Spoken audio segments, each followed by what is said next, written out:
Start. बंधू भगिनींनो, जय भीम. आज supreme कोर्टाने एक महत्वपूर्ण निकालावर शिक्कामोर्तब केलं.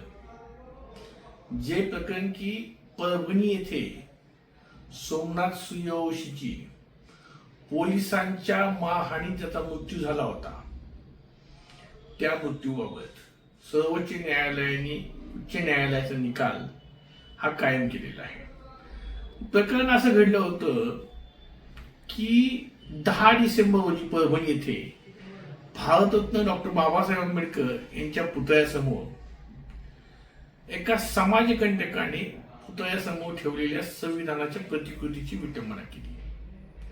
हा प्रसंग घडल्यानंतर 11 डिसेंबरला परभणी बंदची हाक देण्यात आली आणि त्या परभणी बंदच्या हाकेमध्ये जवळपास पुरोगामी विचाराचे, आंबेडकरी विचाराचे, संविधानप्रेमी या सर्वांनी सहभाग घेतला.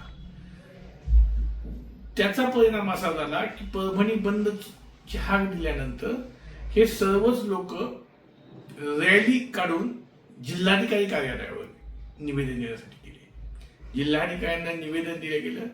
त्यातून शाब्दिक वाद झाला आणि तणावपूर्ण वातावरण झालं. आणि या तणावपूर्ण वातावरणामुळे पोलिसांनी लाठीचार्ज करायला सुरुवात केलं. लाठीचार्ज करून आंबेडकरी समुदाय आणि पोलीस यांच्यातील या वादाचे पर्यवसन हिंसक स्वरूपात झाले. जमावाला नियंत्रित करण्यासाठी लाठीचार्ज केला असेल तरी पण काही दिवस, जवळपास 4 दिवस हे कोम्बिंग ऑपरेशनचं काम चालू होतं. म्हणजे अगदी पोलिसांनी घराघरात जाऊन आंबेडकरी समाजातील मुलांना, तरुणांना बाहेर काढून लाठ्यांनी मारलं, पायाने तुडवलं.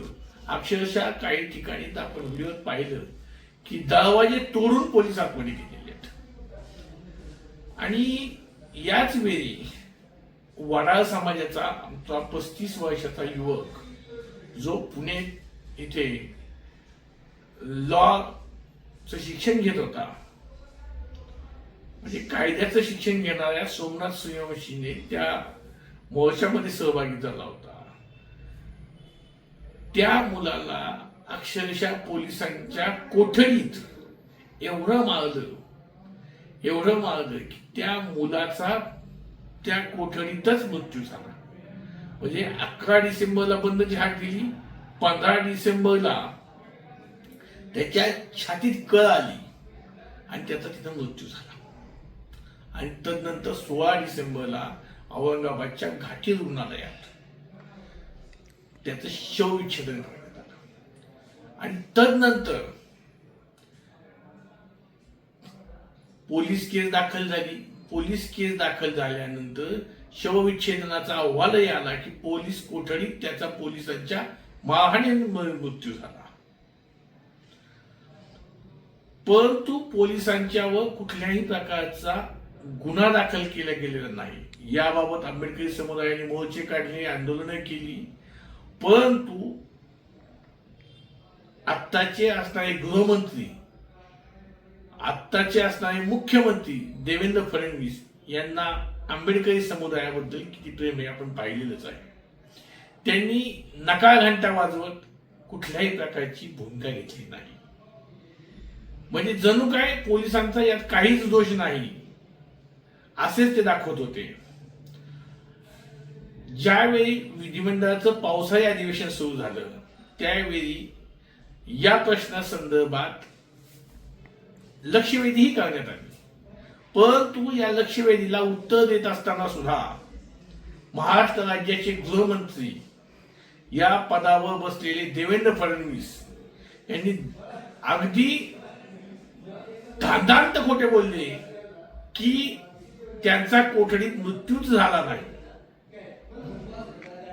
याबाबत वंचित बहुजन आघाडीचे बाळासाहेब आंबेडकर यांनी केस लढवली. ती उच्च न्यायालयामध्ये याबाबत युक्तिवाद झाला आणि पोलीस कोठडीतच सोमनाथ सूर्यवंशीचा मृत्यू झाल्याचं कोर्टाने सांगितलं व पोलिसांच्यावर गुन्हे दाखल करण्याचे आदेश दिले.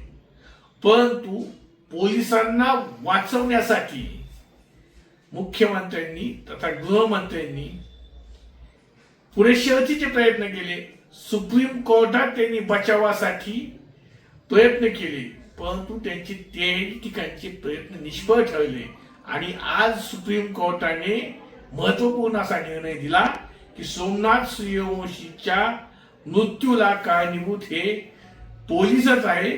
त्याचा मृत्यू हा कोठडीतच झालेला आहे, तरी पोलिसांच्यावर गुन्हे दाखल करा. म्हणजे पार्लमेंटच्या सारख्या ठिकाणी मुख्यमंत्री तथा गृहमंत्री आपल्या सर्व जनतेला कसे फसवतात याचं हे उदाहरण आहे.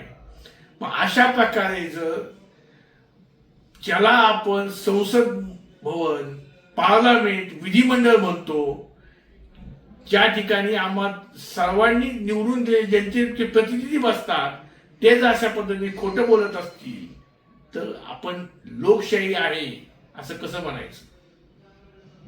इथल्या आंबेडकरी समुदायाला त्यामुळं या लोकांच्या बद्दल खऱ्या अर्थानं लोकशाही संपवतायत असं वाटायला काय चुकीचं आहे.